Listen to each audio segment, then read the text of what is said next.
Antona Lacka. Videli ste ho tam pravo na štartovej listine, kde súperil s takými jazdcami, ako je Peter Amann z Nemecka, Eberl, ďalší nemecký pretekár, Hrdinka z Česka, Hošek z Česka a ďalší český reprezentant Daniel Landa.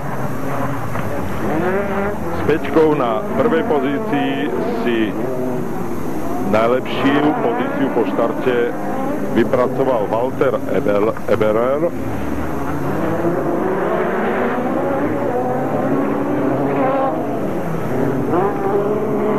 Vľavo a vlastne aj vpravo vidíte, že do konca tejto jazdy ostáva pretekárom ešte absolvovať 4 okruhy. Kvalifikácie sa jazdili na 5 okruhov. Finálové jazdy, či už B alebo A, sa budú jazdiť, respektíve tá B finálová jazda, ktorú sme už mali možnosť vidieť, ten záver v priamom prenose, sa jazdia na 7 okruhov a všetky tie dôležité momenty a finálových jazdy sme mali vidieť v priamom prenose.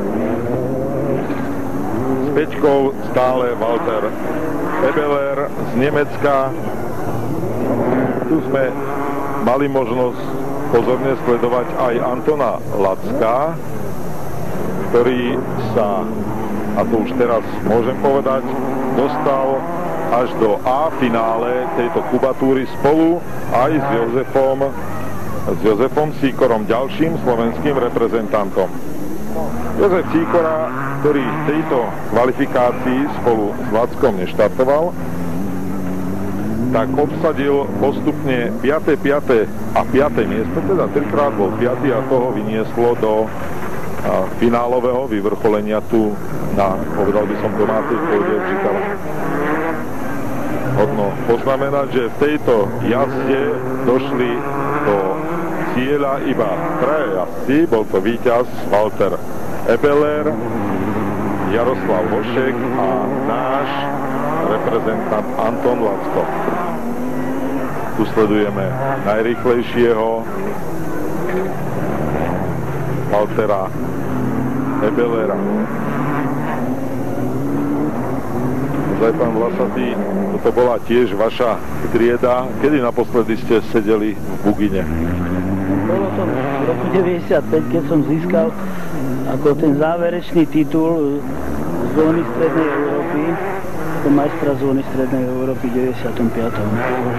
Som aj skončil s autokrosom. Motorizmu sa venujem ďalej, ale len tak, dá sa povedať, rekreačne. No ale venujete sa aspoň tak radami aj synovi Igorovi. Kedy vôbec ste ho posadili prvý raz do terénneho vozidla? Tak on to skúšal ešte, keď na to nemal ani roky, dá sa povedať, nemal ani vodičský preukaz.